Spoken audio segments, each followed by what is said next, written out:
운명론 아시죠? 운명론은 자연현상이나 인간 사는 이미 모두 정해진 운명이기 때문에 변경시킬 수 없다라고 하는 이론입니다. 혹자는 이것을 가리켜 숙명론이다 그렇게 부르기도 합니다. 그런데 어떤 분은 성경의 예정론을 가리켜 운명론과 같지 않느냐 그렇게 혼동하는 경향이 있어요. 그러나 분명히 말하면 예정론은 죄인된 인간의 구원을 위해서 하나님이 미리 계획하셨다는 뜻인데 이는 운명론과 전혀 다른 의미입니다. 예를 들면 운명론은 모든 것이 정해지기 때문에 아무리 사람이 발버둥 쳐도 소용이 없지만 예정론은 인간의 구원은 인간 스스로의 힘으로 되는 것이 아니라 하나님이 계획하고 성취하고 적용하시기는 하나님의 주도적이고 주권적인 사역임을 강조하는 것이 예정론이다 말입니다. 구원은 내 힘이 아니야 하나님의 은혜로 되는 거나 라는 것을 강조하는 표현이 예정론이기 때문에 운명론하고 혼동하지 않기를 바랍니다. 사랑하는 성도 여러분, 그렇다면 여러분은 모든 것이 다 정해졌다고 하는 운명론을 믿습니까? 아니면 하나님이 주권에 의해서 죄인된 인간을 우리를 선택하시고 십자가의 보혈로 우리를 구속하시고 세상 끝날까지 동행하시며 특히 마침내 영광의 나라인 천국에 이르게 하신다라고 하는 예정론을 믿으십니까? 어떤 걸 믿으십니까? 안타까운 점은 많은 사람들이 우주 만물을 창조하신 하나님의 주권을 믿고 그 하나님이 나를 선택하시고 나를 구원해 주심을 고백하고 감사합니다. 그러나 사는 것을 들여다보면 마치 운명론처럼 자신을 포기하고 사는 사람이 왕왕 있다는 거예요. 기독교인에게도 볼 수 있다는 점입니다. 옛말에 개천에서 용난다라는 속담이 있죠. 이 말은 뭡니까? 지저분한 개울창에서 신성한 동물, 서양에서는 용이 사탄을 상징하지만 동양은 용이 신성한 동물로 생각하죠. 그래서 신성한 용이 나왔다 그렇게 생각하는 속담입니다. 이는 어려운 환경을 뚫고 훌륭한 사람이 나왔다라는 뜻을 가진 표현이 개천에서 용났다는 표현이거든요. 하지만 현대인들은 이런 표현을 전혀 안 믿습니다. 사용하지도 않을 뿐더러 믿지도 않아요. 오히려 이 말 대신 이런 말을 씁니다. 오히려 금수저, 흙수저라는 신주어가 유행하는 시대입니다. 자, 여러분, 금수저, 흙수저라는 말은 금수저는 태어날 때부터 금수저를 입에 물고 나와서 평생 금수저로 산다 그런 뜻이고 어떤 사람은 흙수저를 입에 물고 나오면 흙수저로 평생 산다라고 하는 그런 소망 없는 현실을 풍자한 말이죠. 근데 여러분 이 말을 그대로 적용해 보면 마치 운명론자처럼 적용한다는 겁니다. 내 인생은 정해졌어. 너는 금수저고 나는 흙수저야. 이런 식으로 탄식하며 사는 사람들이 꽤 많다는 것입니다. 어찌 보면 운명론을 믿지 않는 것처럼 자신은 운명론처럼 살잖아요. 반대로 개천에서 용난다는 말은 개굴창과 같은 그런 곳에서도 훌륭한 사람이 태어날 수 있다는 희망인데 그 말 지금 안 쓰잖아요.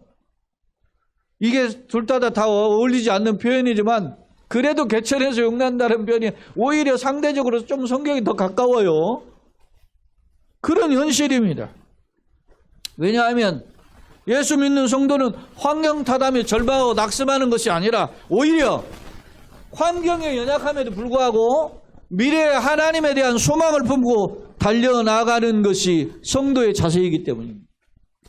자, 여러분, 그렇다면 여러분은 어떤 자세를 취하고 계십니까? 여러분은 역경 중에서도 희망을 품고 있는 신앙의 소유자입니까? 오늘 저는 민수기 1장 1절로 19절 우리 함께 읽었던 말씀을 통해서 역경 중에서도 붙잡았던 소망이라고 하는 주제로 오늘 말씀을 살펴보고자 합니다.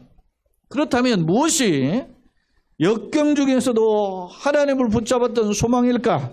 오늘 말씀은 크게 두 가지 측면에서 살펴보고자 합니다. 먼저 민수기 1장 1절을 한번 다 같이 읽어봅시다. 이스라엘 자손이 애굽 땅에서 나온 후 둘째 해 둘째 달 첫째 날에 여호와께서 시내 광야 회막에서 모세에게 말씀하여 이르시되 라고 표현하고 있어요. 이 시기는 이스라엘 백성이 출애굽한 지 얼마에 되는 시점을 보여줘요. 출애굽한 지 둘째 달 첫째 날이라는 말은 출애굽을 한 지 2년 차 2월 1일이라 그런 뜻입니다. 자, 그러면 출애굽을 언제 했죠?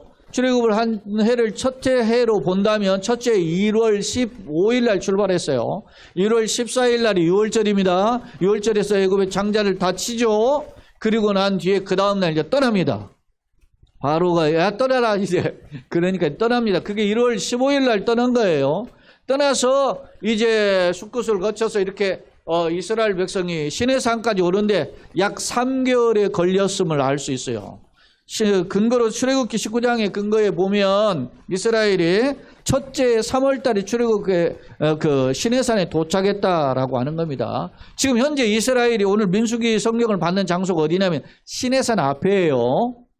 시내산 앞인데 첫째 3월달에 와서 그 다음에 2월 1일이 됐으면 달수로는 약 11개월 정도 지났음을 알 수 있습니다. 그럼 11개월 동안 뭐 했습니까? 시내산 앞에서. 거기서 성막, 여러분 민수기 이전에 레위기도 있고 출애굽기 있잖아요. 거기서 성막을 어떻게 건축하냐, 그리고 너희들이 성막에서 어떤 제사를 드리냐, 제사는 어떻게 하고 백성들은 어떻게 살아야 되느냐, 죄를 지었으면 어떤 제사를 드려야 되느냐, 그리고 백성들의 관계는 어떤 걸 하는 이런 규례들을 11개월 동안에 성막도 건축하고 제사의 제도를 하고 하나님의 백성, 소위 말하면 내가 거룩하니 너희도 거룩하라는 건 레위기 주제잖아요. 그러니까 하나님의 백성다운 삶의 자세를 훈련받은 시간이 약 11개월 되었다라는 겁니다. 그리고 나서 이제 출발을 합니다. 출발을 하기 전에 하는 행위가 오늘 이 민수기 1장인 거예요. 출발을 하긴 해야 되는데 이제 어디로 가야 돼요? 하나님의 백성들이 가야 될 방향이 있죠. 어디입니까?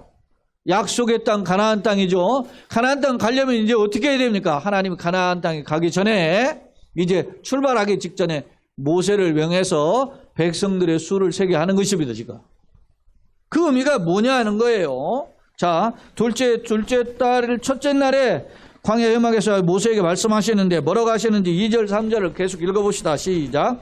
너희는 이스라엘 자손의 모든 회중 각 남자의 수를 그들의 종족과 조상의 가문에 따라 그 명수대로 계수할지니 이스라엘 중에 20세 이상으로 싸움에 나갈 만한 모든 자를 너와 아론은 그 진영별로 계수하되 그랬어요.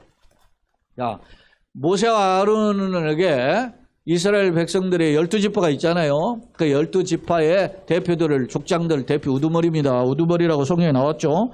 그 우두머리 족장이에요. 족장들 데려다가 진영별로 각 지파별로 다 인원수를 계수해버려라.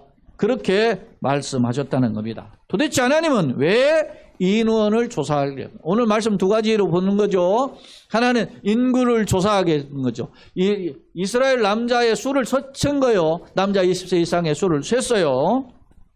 자, 그렇다면 왜 하나님은 이스라엘 사람들 전체를 다 세야지 왜 이 남자, 그것도 남자도 20세 이상만 세게 했는가? 이게 대해서 혹자는 말이지, 하나님이 옛날부터 말이지 남성, 여성 성차별을 하시지 않았느냐 이렇게 생각하고 말하는 자도 있어요. 그렇다면 무슨 의도로 하나님이 이스라엘 백성을 세게 했죠? 3절에 보면은 거기에 분명히 기록하고 있어요. 뭐라고 했어요? 이스라엘 중에 20세 이상으로 어디에 나갈? 싸움에 나갈 사람을 계수하라고 했단 말입니다. 그러니까 인구조사의 목적이 뭡니까? 싸움에 나갈 사람을 지금 숫자를 세는 겁니다. 싸움에 나간다는 건 어디에 지금? 가나안 행진을 합니다. 가나안에 가면은 가나안이 강력한 당대 세계 최강의 족속들 다 모여 있는 거예요. 그들과 싸우기 위해서 나갈 사람들 이제 사람을 계수하는데 그런 면에서 남자 20세 이상을 선발한 겁니다. 이런 면에서 볼 때는 어떤 면에 여성을 배려한 거죠. 여성을 무시한 게 아니고 여성을 보호하는 것입니다. 적극적으로 보호했음을 알 수 있어요. 다시 말해서 인구조사의 목적은 단순히 남자의 수를 세는 게 아니에요. 그런데 그 정복전쟁에서 앞장서서 목숨을 걸 만한 사람들을 선발했음을 알 수 있단 말입니다. 참고로 자, 출애굽기 30장 12절로 15절에 보면은 이 계수하는 사람들의 목적이 나와요. 한번 보겠습니다. 출애굽기 30장 12절로 15절인데 내가 이스라엘 자손의 수요를 조사할 때 조사받은 각 사람은 그들을 계수할 때 어떻게 자기의 생명의 속전을 여호와께 드릴지니. 자, 하나님의 사람으로 이렇게 20세 이상을 이렇게 선택받은 사람은 자기의 생명을 구원해 주신 것에 감사하는 마음으로 뭘 드려요? 돈을 드려요. 자기를 속한 재물, 속한 것을 표현으로 돈을 드렸어요. 그 돈이 반세겔이에요. 여호와께 드릴지니 이는 그들을 계수할 때 그들 중에 질병이 없게 하지. 내 인생 모두 다 하나님께 맡겼습니다. 질병이 없게 한다는 건 내 인생 하나님께 책임져 주세요. 이런 뜻입니다.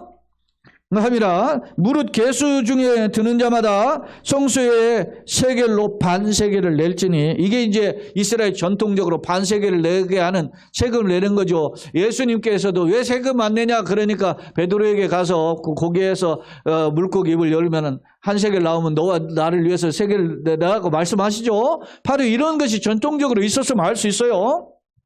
자, 반세겔을 낼지니 한 세겔은 20게레라 그 반세겔을 여호와께 드릴지며. 자, 계수 중에 드는 모든 자 곧 몇 살이죠? 20살 이상 된 자가 여호와께 드리되. 같이 읽어봅시다. 너희의 생명을 대속하기 위하여 여호와께 드릴 때에 부자라고 반세겔에서 더 내지 말고 가난한 자고 덜 내지 말지며. 그러니까 돈 많다고 깝죽거리지 말고 가난하다고 없다고 궁색 떨지 말라는 말입니다. 이거는 나의 생명을 구원하신 하나님께 감사의 마음으로 드리는 겁니다. 할렐루야. 그렇습니다. 이스라엘의 20명을 선발하는 이유는 너를 구원했기 때문에 네 목숨을 어떻게 하나님의 영광을 위해서 사용하라. 그런 뜻으로 20세 이상에게 반세겔을 냈단 말이에요. 그러니까 이 세겔을 내는 목적이 있어요. 그래서 남자 20세 이상은 하나님께서 자신의 생명을 구원하는 그 표현으로 속전을 바쳤는데 부자든 가난하든 그렇게 다 냈단 말입니다. 인구 조사한 방법이 이런 의미예요. 그래서 사람의 수를 날라게 센 게 아니고 20세 이상을 쓴 게 아니고 이걸 이렇게 해서 각 지파 모세가 각 지파 족장들에게 너네들이 하나님 앞에 자신은 하나님께서 구원해 주셨기 때문에 감사하는 마음으로 자신의 몸을 드립니다. 뜻의 표현으로 뭘 내요? 반세겔을 내요. 그 반세겔을 낸 것을 전부 다 계산해 보니까 뭐요? 이게 얼마다? 예를 들어서 10,000세겔이다. 그러면 2만 명이 이 종족은 2만 명이 이렇게 셌다는 거예요. 예? 너에게 반세겔 내 이렇게 쫓아다니지 않고 이스라엘 백성들이 하나님의 성막에 나와서 자기의 몫으로 다 반세겔을 냈는데 지파별로 그 돈을 모아봤더니 그게 몇 세겔이다. 그래서 이 지파가 남자 이스라엘 몇 명 이렇게 셌단 말이에요. 자원함으로 했다는 거예요. 여러분 보세요. 속전의 받침은 간악 정복 전쟁에 나가는 사람을 세는 거죠. 그런데 이스라엘 백성은 어떻게 해요? 돈이 없다고? 아니면 전쟁이 무섭다고? 뒷걸음치지 않았단 말입니다. 속임수를 쓰지 않았단 말입니다. 당당했다는 말입니다. 사랑하는 성도 여러분, 우리 기독교인들이 세상 앞에 당당하기를 예수님의 이름으로 축원합니다. 아멘. 여러분, 당당하지 못하는 상황이 맞닥뜨리면 그러면 고민이 되죠. 그러면 어떻게 돼? 기도해야죠. 평상시 한 번 했던 기도 2번, 3번 기도를 해보는 겁니다. 그래도 안 되면 한 번 하나님 몇 땅이나 내가 좀 해볼 수 있도록 도와주세요. 해봐야 되는 거 아닙니까? 그게 기독교인입니다. 세상에 이런 방법을 할 때 나는 어떨 것인가를 고민이 되죠. 그럴 때 어떻게 해요? 기도가 필요한 것. 세상은 짠머리를 굴리지만 우리는 기도가 필요합니다. 그럴 때 주님 말씀은 너희가 시험 나갈 쯤에 피할 길을 내사 너희 감당케 하시는 줄로 믿습니다. 성경의 약속입니다. 오늘 좀스럽거나 비겁하게 세겔 내는데 뒷걸음질 하지 말고 당당히 내서 하나님의 군사로 인정받으라 라고 하는 것이 20세 이상의 요구한 조건임을 오늘 출애굽기 30장의 내용을 통해서 발견할 수 있어요. 사랑하는 성도 여러분, 그렇다면 나는 어떻습니까? 나는 하나님의 선발된 하나님의 군사입니까? 십자가 군병입니까? 바라기는 우리 모두가 세상을 살아갈 때 십자가의 군병으로 당당하기를 예수님의 이름으로 축원합니다. 아멘. 두 번째는 그렇다면 이스라엘 백성들을 지금 선발을 하는 이제 20명을 이제 20세 이상을 선발하는데 그 사람들을 선방하는 대표가 누구냐면 각 지파에 12지파. 지금 레위기는 안 세요. 레위 지파는 안 세요. 레위 지파를 뺀 12지파를 세는데 한번 봅시다. 1장 4절. 하나님께서 모세에게 각 지파의 각 조상의 가문의 우두머리 한 사람씩을 너희와 함께 하게 하라 그랬죠. 모세가 혼자 하지 않고 지금 12지파의 족장들이 지금 앞장서서 나갑니다. 그런데 여러분 보세요. 각 지파의 이름들이 전부 다 기록되어 있어요. 거기 보면은 이렇게 표현되어 있단 말입니다. 자, 대표적으로 민수기 1장 5절에 보면은 너희와 함께 설 사람의 이름은 이러하니 루벤 지파에서는 수데울의 아들 엘리술이요. 그랬어요. 여기에 보면 그 히브리 성경에 수데울 벤 엘리술 이렇게 되어 있어요. 벤이 아들 그런 뜻이거든요. 근데 이 스데울이라고 하는 이름이 수데울은 여러분 어떤 의미냐면 하나님은 나의 전능자요 나의 빛이다 이런 뜻이에요. 샤다이라고 하는 의미의 어원이 같아요. 스데울이. 아버지는 스데울이고 아들은 엘리술이에요. 이 족장인 사람이 엘리술인데 엘리는 하나님이죠. 엘리옴, 엘로힘 이게 전부 다 하나님을 가리키는 표현이잖아요. 그러니까 엘리는 하나님이고 술은 반석이라니까 하나님은 나의 반석이라는 뜻입니다. 그 다음에 시므온 지파의 수레차때 아들은 술루미엘인데 이거는 하나님과 평화롭게라는 뜻이고 유다 지파의 아미나답의 아들 라소는 하나님께 예물을 드린다는 뜻이고 이사갈 지파에서는 느다넬인데 이 느다넬 여러분 들어보면 어떤 사람이 생각나요? 느다넬, 나다넬 이름이 같아요. 이 느다넬은 간사함이 없다 하나님의 선물 그런 뜻이에요. 근데 하나님의 선물이라는 뜻도 있는데 이건 누구하고 같아요? 마태하고도 이름이 같아요. 마태가 하나님의 선물의 뜻이잖아요. 스불론 지파에서는 엘리압인데 하나님은 나의 아버지다. 예? 벨은 아들이고 압은 아버지 그런 뜻이에요. 그러니까 근데 이게 하나님 나의 아버지라는 말하면 어떻게 여러분 다윗이 표현하고 똑같아. 여호와는 나의 힘이시오 산성이시오 옷의 방패시라 그러잖아요. 이게 전쟁하고 용어 같아요. 그러니까 이 전사의 이름이에요 이게. 에브라임 지파에서는 엘리사마 하나님께서 들으신다 그런 뜻입니다. 그 다음에 므낫세 지파에는 가말리엘이에요. 하나님이 내게 은총을 보이셨다 그런 뜻입니다. 하나님의 상급이라는 뜻입니다 이게. 그 다음에 베냐민 지파 아비다는 내 아버지는 심판자다. 다는 심판 그런 의미 있거든요. 그 다음에 아비가 히브리어로 아비가 우리말로 아버지의 뜻이에요. 아버지라는. 왜 이게 쉽죠? 우리말하고 비슷한 부분이 있네. 그런 거죠. 그 아비단이 그런 뜻이야. 내 아버지는 심판자다. 그 다음에 단지파에서는 아예 에셀인데 내 형제를 돕는 자. 그 다음에 야셀지파는 바기엘인 하나님께 만나주셨다. 그리고 갓지파에는 엘리아삽인데 하나님께서 더 하신다. 더 풍성하게 하신다. 그런 뜻입니다. 그리고 납달리 지파의 마지막 아이라는 고난당하는 형제의 뜻입니다. 참고로 여러분 모세의 시중이고 모세의 우계자가 누구죠? 여호수아죠. 여호수아의 원래 본명이 호세아예요. 호세아는 구원이라는 뜻이고 여호수아는 누구요? 여호와는 구원이시다 그런 뜻이에요. 그러니까 이스라엘 민족의 이름을 들여다보면 여기 보면 여호수아는 지금 그 지파의 족장이 아니었어요. 젊은 청년이지 이 족장들은 그 사람들의 지금 여호수아나 이런 갈렙 이런 사람들보다 더 우두머리예요. 최소한 연령적으로 보면 40, 50 이상이 된 분들이라 이 말이에요. 예? 여러분 이러면 이게 무슨 뜻입니까? 이 사람들의 이름을 누가 지어줬죠? 아버지 부모가 지어준 거 아닙니까? 부모가 지어줬다면 그럼 무슨 말이에요 이게?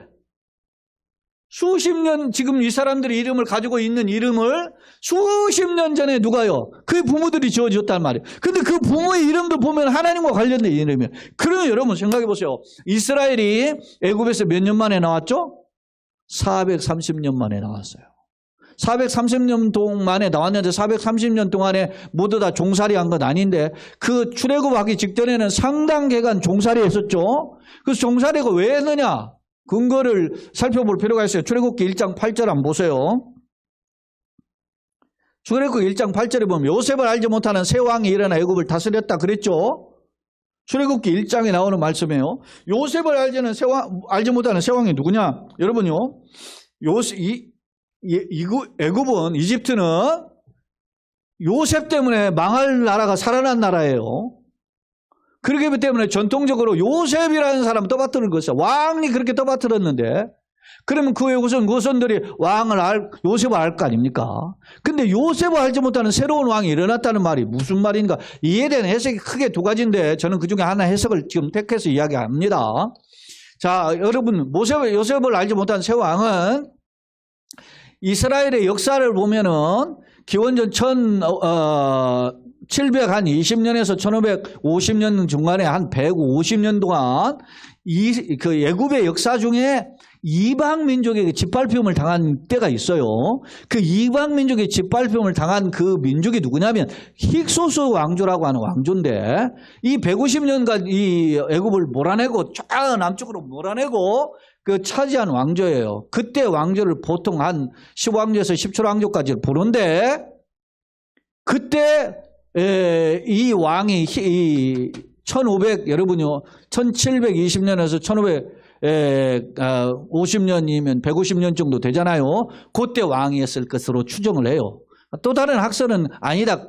이 힉소스 왕조 때 요셉이 총리 대신 되었다 그렇게 주장하는데 그게 상당수의 학자가 있는데 저는 그 주장을 따르지 않아요. 왜냐하면 그 주장을 따르면 출애굽 연대를 1446년으로 잡으면 잘못돼요.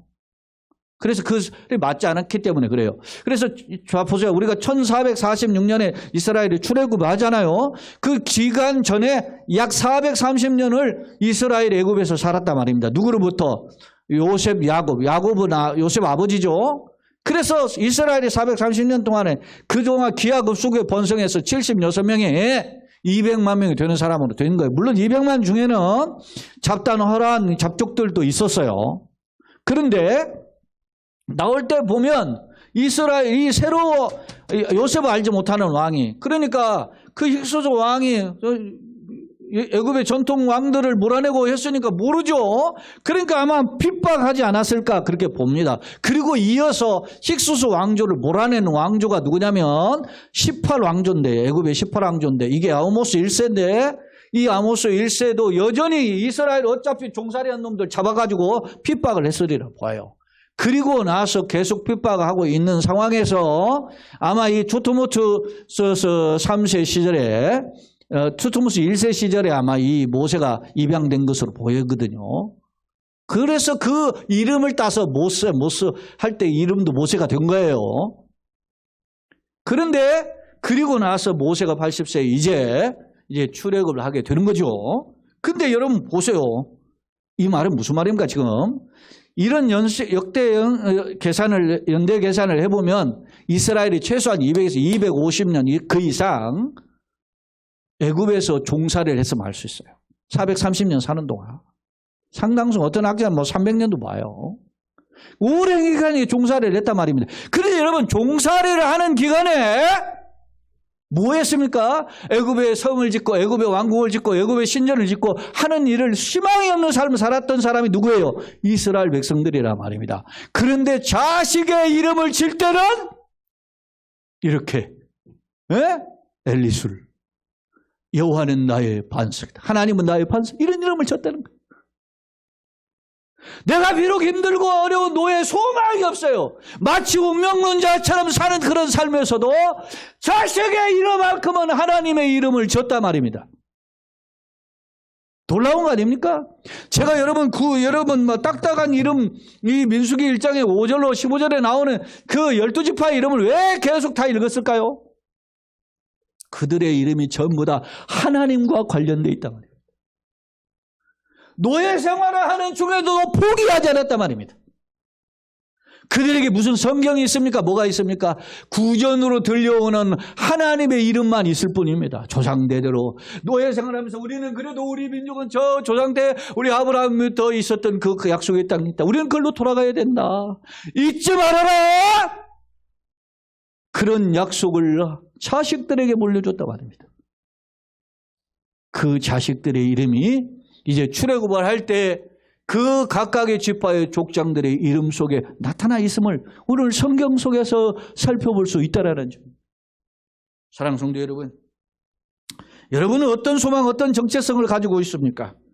그리고 어떤 마음을, 소망을 품고 사랑하는 자녀들의 이름도 짓고 그들에게 미래를 물려주고자 합니까? 하나님에 대한 간절한 약속이 있습니까?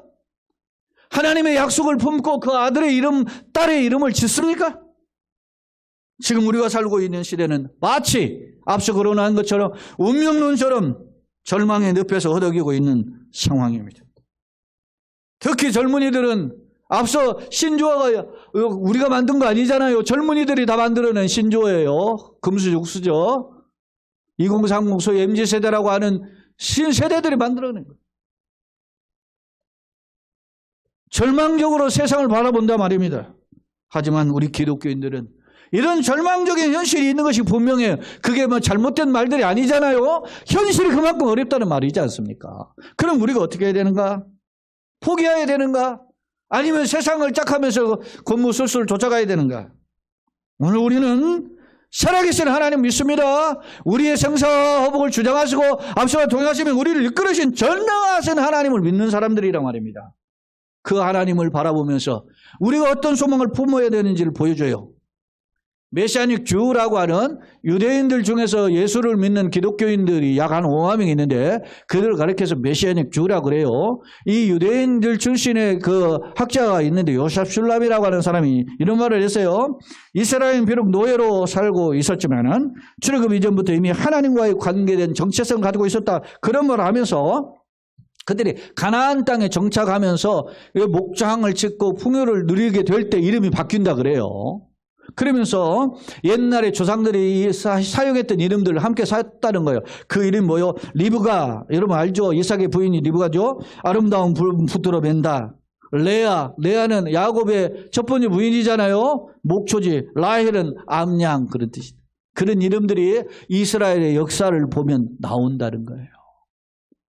그런데 이 이름들은 언제? 가나안 정착 후에 발견할 수 있다. 그러면 가나안 정착 이전에 어떻게 해? 애굽 땅에 종살이 할 때는 전투적인 용어들이었다. 하나님이 나를 붙들어. 나는 하나님의 군사다. 힘들고 어려울 때일수록 더 하나님을 붙잡았다는 것입니다. 사랑하는 성도 여러분, 우리의 모습은 과연 어떻습니까? 나는 과연 하나님을 간절히 붙잡고 있습니까? 갈수록 어려운 시대입니다. 앞서 신학교도 이야기했죠. 절망적입니다. 그런 시대에 우리는 다시금 하나님을 붙잡아야 된다는 말씀입니다. 민수기가 백성민자 사람 숫자를 셀 숫자를 써서 백성의 수를 셌다라는 것이죠. 이건 70인계 아리드모이라고 하는 헬라 번역 성경의 번역을 따른 건데 영어 성경 투 넘버스라고 번역되어 있어요. 개수 그런 뜻이죠. 그걸 따랐어요. 무엇을 개수했느냐 말이죠.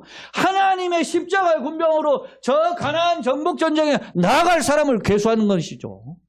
엄밀히 말하면 히브리의 마소라 사본에는 이걸 베리드 바르라고 하는 베미드 바르라고 하는 히브리어가 있어요. 이건 광야에서는 뜻인데 다 깊은 의미가 있어요. 그건 나중에 한번 살펴볼 필요가 있어요.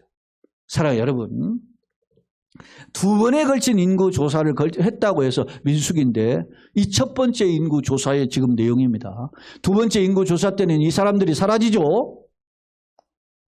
사랑하는 여러분, 나는 어떤 것을 바라보고 있는가?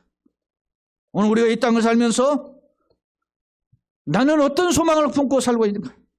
당시 이스라엘 민족은 전쟁을 앞두고 두려워하지 않고 오히려 설렘과 흥분을 가지고 전쟁을 준비하며 하나님 앞에 적극적으로 전하면서 속전인 세계를 드렸어요. 나는 이 힘들고 어려운 세상에서 어떤 긍정의 마음을 품고 달려가고 있는가? 히브리서 12장 1절 2절을 읽고 말씀을 마치고자 합니다. 한번 우리 다 같이 화면을 들어서 같이 한번 읽겠습니다. 이러므로 우리가에게 구름같이 둘러싼 허다한 증인들이 있으니 모든 무거운 것과 얽매이기 쉬운 죄를 벗어버리고 인대로서 우리 앞에 당한 경주를 하며 믿음의 주요 온전케 하시는 이인 예수를 바라보자. 그는 그 앞에 있는 기쁨을 위하여 십자가를 참으사 부끄러움을 개의치 아니하시더니 하나님 보좌 우편에 앉으셨느니라. 할렐루야. 아멘. 사랑하는 여러분, 민수기를 보면 이스라엘 백성들이 가는 곳마다 불평하고 원망하죠. 그러니까 민수기 백성들이 다 못난 놈이다. 저는 이렇게만 생각했는데 최근에 이들의 이름을 다시 한번 분석하면서 못난 사람들이지만 그래도 그들 마음속에 이런 신앙의 정체성을 가지려고 하는 고민이 있었구나. 사랑하는 여러분, 예수를 믿다가도 잘 믿는 사람도 있지만 힘들고 어전도 주저앉는 게 있어요. 그걸 다 욕할 수가 없어요. 그게 옳은 것은 아니지만 오직 하면 그러겠느냐 그런 생각이 들어요. 그러니 여러분 그것으로 주저앉고 합리화하지 말고 다시 추스리는 그런 계기가 있기를 예수님의 이름으로 축원합니다. 그 계기가 예수님이라는 말입니다. 그 능력이 예수님입니다. 믿습니까? 오늘 우리가 종료의 제를 통해서 이제 십자가를 지신 예수님, 부활하신 그 예수님을 바라보고 다시 일어서는 저와 여러분, 교회와 가정, 특히 우리 어린이들, 젊은이들 인생의 진로가 되기를 예수님의 이름으로 축원합니다. 뿐만 아니라 연약한 환우들 또 즐거움 속에 고소하는 그 성도들에게 치료와 회복의 능력으로 나타나기를 예수님의 이름으로 축원합니다. 아멘. 참 좋으세요.